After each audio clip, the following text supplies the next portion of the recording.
100 থেকে 120 degree centigrade তাপমাত্রা লাগে, ওই 120 ডিগ্রি সেন্টিগ্রেডে আমি এটা থাকবো। এজন্য যদি যশোরে নিরাপদ খাদ্য উৎপাদনের জন্য উত্তম উৎপাদন অনুশীলন জিএমপি বাস্তবায়নের লক্ষ্যে 2 দিনব্যাপী প্রশিক্ষণ কর্মশালা শুরু হয়েছে। সোমবার 4 মে সকালে যশোর ক্লাব মিলনায়তনে বাংলাদেশ নিরাপদ খাদ্য কর্তৃপক্ষের পরিদর্শন, নিয়ন্ত্রণ ও সমন্বয়মূলক কার্যক্রম শক্তিশালীকরণ STIRC প্রকল্পের আয়োজনে এই কর্মশালা শুরু হয়। অনুষ্ঠানে প্রধান অতিথির বক্তব্যে যশোরের অতিরিক্ত জেলা ম্যাজিস্ট্রেট ইরফা সুলতানা বলেন, সেবা আশা করি অন্যদের থেকে আমাদের উচিত ঠিক একই রকম সেবা অন্যকে দেওয়া।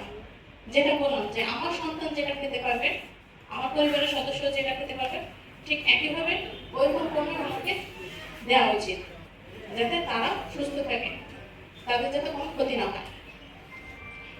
দেখা যায় যে কেউ কেউ ফুড কালারের জায়গায় এমন একটা উপাদান সেখানে ব্যবহার করছে যেটার কারণে খুব দ্রুত আমাদের ক্যান্সার হতে পারে। নিরাপদ খাদ্য অধিদপ্তর যশোরের জেলা নিরাপদ খাদ্য অফিসার আদ্দা আনসিনা বলেন, মূলত যশোর জেলায় বেকারি যে মালিক সমিতি আছেন ওনাদের সহযোগিতায় আমাদের বাংলাদেশ নিরাপদ খাদ্য কর্তৃপক্ষ বেকারিতে যারা কাজ করেন মালিক ম্যানেজার ওনাদেরকে নিয়ে একটি প্রশিক্ষণ কর্মশালার আয়োজন করা হয়েছে।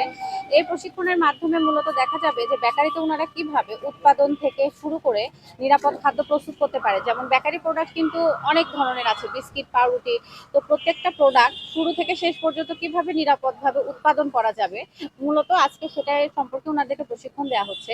এবং এই প্রশিক্ষণের পরে ওনাদেরকে প্র্যাকটিক্যালি দেখানোর জন্য একটি বেকারিতে নিয়ে গিয়ে একটি প্র্যাকটিক্যালি ট্রেনিং সেশন করা হবে।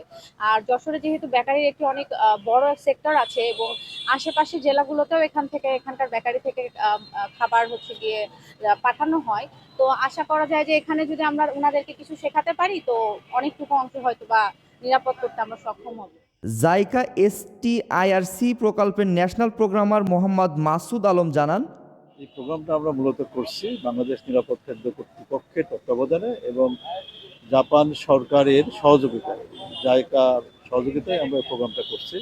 আমাদের মেন উদ্দেশ্য হচ্ছে যে যারা বেকারিতে কাজ করেন, বেকারিতে যে সমস্ত খাদ্যপণ্য উৎপাদন করেন, এই খাদ্যপণ্যরা যাতে নিরাপদ উপায়ে যে সমস্ত উত্তম উৎপাদন চর্চা আছে সেগুলি ব্যবহার করে যাতে নিরাপদ খাদ্য উৎপাদন করা যায় এবং সেই খাদ্য আমাদের সাধারণ মানুষ খাবে, যাতে করে যে আমাদের যে এই যে খাদ্য খাওয়ার ফলে যে বিভিন্ন ধরনের রোগবালাই হয় সেই সমস্ত রোগবালাইগুলি কমবে, মানুষ সুস্থ থাকবে, মানুষ নিরাপদ খাবার পাবে। এটাই আসলে মূলত আমাদের উদ্দেশ্য। কর্মশালায় আরও উপস্থিত ছিলেন প্রকল্পের ডেপুটি টিম লিডার মিস মানা ইশিকাওয়া, খাদ্য নিরাপত্তা পরামর্শদাতা ও প্রশিক্ষক শাহ আরাফাত রহমান এবং সহযোগী পরামর্শদাতা ইউনুস আলী। 2 দিনব্যাপী এই প্রশিক্ষণ আগামীকাল 5 মে সমাপ্ত হবে। অংশগ্রহণকারী বেকারি মালিক এই প্রশিক্ষণের মাধ্যমে তাদের নিরাপদ খাদ্য পরিবেশ নিশ্চিত করার অঙ্গীকার ব্যক্ত করেন।